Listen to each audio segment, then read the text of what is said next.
Ya, assalamualaikum warahmatullahi wabarakatuh. Di sini kami dari kelompok 9 mata kuliah logika. Di sini kami ingin mempresentasikan hasil video kami yang berjudul tentang pemikiran, penalaran, dan penyimpulan. Untuk pembagian materi, yang pertama ada Ahmad Maulana, itu akan menjelaskan tentang penyimpulan. Terus Selina Dalukiana itu akan menjelaskan tentang penalaran, dan untuk pemikiran itu akan saya jelaskan. Ya, di sini saya ingin menjelaskan tentang pengertian dari pemikiran. Pemikiran atau inference berarti penyimpulan yang mengeluarkan suatu hasil berupa kesimpulan.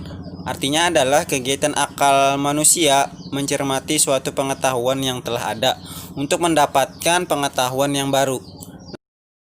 Nah, yang selanjutnya ada macam-macam pemikiran. Macam-macam pemikiran. Untuk macam-macam pemikiran tadi itu terbagi menjadi dua macam pemikiran. Yang pertama ada pemikiran langsung dan pemikiran tidak langsung. Pemikiran langsung adalah pemikiran yang hanya menggunakan satu akal pikir atau langsung disimpulkan. Nah, yang kedua ada pemikiran tidak langsung. Pemikiran tidak langsung adalah pemikiran yang mengeluarkan lebih dari satu pangkal pikir.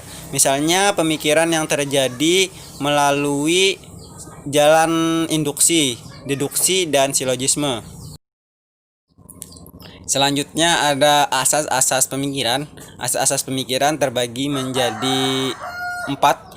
Yang pertama itu ada asas persamaan. Menurut asas ini lebih dahulu harus diakui oleh semua orang bahwa setiap sesuatu itu hanya mengandung arti kesamaan pada dirinya sendiri. Yang kedua ada asas pertentangan. Menurut asas ini tidak dapat disamakan antara pengertian yang satu dengan pengertian yang lain yang menentangnya. Terus ada yang ketiga asas penolak atau asas penolakan kemungkinan. Nah, menurut asas ini maka jika terdapat dua pendapat yang bertentangan, maka di samping keduanya itu tidak mungkin semua benar dan juga tidak mungkin semuanya salah. Nah, atau keduanya salah. Kebenarannya hanya terdapat pada salah satu dari kedua pendapat tersebut. Terus ada asas mencukupkan. Menurut asas ini, tiap-tiap keputusan merupakan sebab bagi keputusan baru. Ya, selanjutnya ada hukum-hukum pemikiran. Nah, sehubungan dengan benar dan lurusnya suatu pemikiran, ada hukum pemikiran yang dapat dinyatakan bahwa yang pertama, jika premis benar tetapi kesimpulan salah, maka jelas jalan pemikirannya tidak lurus.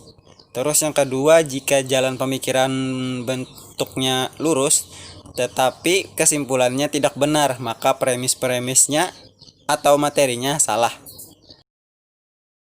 Terus ada prinsip dasar pemikiran. Yang pertama ada prinsip identitas. Nah, prinsip identitas adalah pengakuan bahwa benda ini adalah benda ini dan bukan benda lain. Kedua ada prinsip pembatalan, yaitu rumusan dari sebuah prinsip yang bersifat negatif untuk identitas. Yang selanjutnya yang ketiga ada prinsip penyisihan kemungkinan ketiga. Nah, prinsip yang mengatakan bahwa tidak terdapat kemungkinan ketiga. Yang keempat ada prinsip alasan yang mencukupi. Nah, karena jika ada alasan yang sudah mencukupi, maka dia akan termasuk ke dalam prinsipnya. Nah, maksud mencukupi di sini dia sudah memiliki alasan, sebab, akibat, dan tujuan yang ingin dicapai. Terima kasih. Baik, di sini saya akan menjelaskan mengenai pengalaran. Pengalaran merupakan suatu proses berpikir dalam menarik suatu kesimpulan yang berupa pengetahuan. Pengalaran ini akan menghasilkan pengetahuan yang dikaitkan dengan kegiatan berpikir. Pengalaran dibagi menjadi dua. Yang pertama, pengalaran induksi atau induktif. Yang kedua, pengalaran reduktif. Pengalaran induksi adalah proses penarikan kesimpulan universal berdasarkan pengalaman, data, fakta, atau pengetahuan terbatas sebagai premis yang kita miliki. Pengalaran induksi sendiri terbagi menjadi 3, yaitu generalisasi, analogi, dan hubungan sebab akibat. Yang pertama, generalisasi. Generalisasi merupakan proses pengalaran yang dimulai dari pernyataan-pernyataan khusus untuk diambil kesimpulan yang bersifat umum.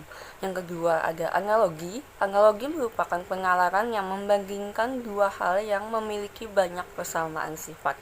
Yang ketiga, ada hubungan sebab akibat, yaitu dimulai dari beberapa fakta yang kita ketahui dengan menghubungkan fakta yang satu dengan fakta yang lain. Kemudian ada pengalaran deduktif.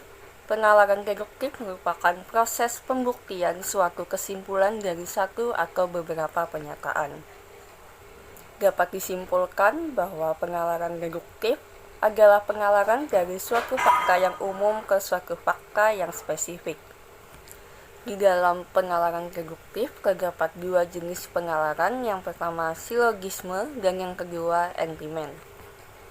Silogisme disebut juga pengalaran deduksi secara tidak langsung. Kemudian, entitlement merupakan pengalaran deduksi secara langsung dengan tidak menyebutkan premis umumnya. Sekian dari saya mengenai pengalaran. Selanjutnya adalah penyimpulan. Pengertian penyimpulan adalah suatu kegiatan manusia menuju pengetahuan baru dari pengetahuan yang telah dimiliki sebelumnya. Maksudnya di sini adalah penyimpulan merupakan suatu penalaran atau perpindahan akal dari sesuatu yang telah mereka ketahui menuju sesuatu yang belum diketahui dengan perantara yang telah diketahui. Jadi, pengetahuan atau sesuatu yang telah dimiliki itu dijadikan alat untuk mendapatkan pengetahuan yang baru atau pengetahuan yang belum dimiliki. Selanjutnya, macam-macam penyimpulan.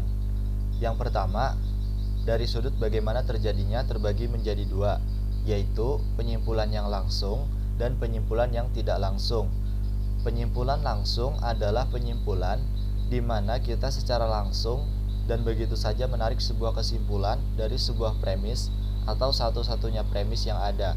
Penyimpulan semacam ini merupakan sebuah proses di mana kita berpikir untuk menemukan sebuah proposisi baru atas dasar proposisi yang sudah kita miliki, yang berbeda dari yang baru, namun tetap merupakan proposisi yang harus mengikuti ide atau gagasan yang terdapat pada proposisi yang lama.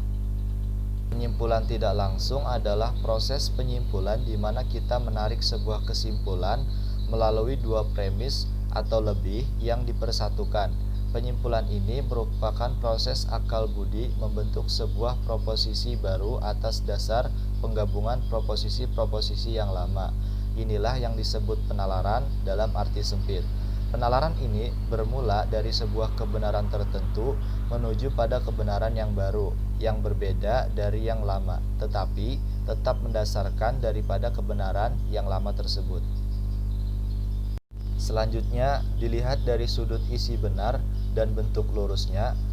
Yang pertama, apabila premisnya benar dan tepat. Hal ini adalah sudut material penyimpulan.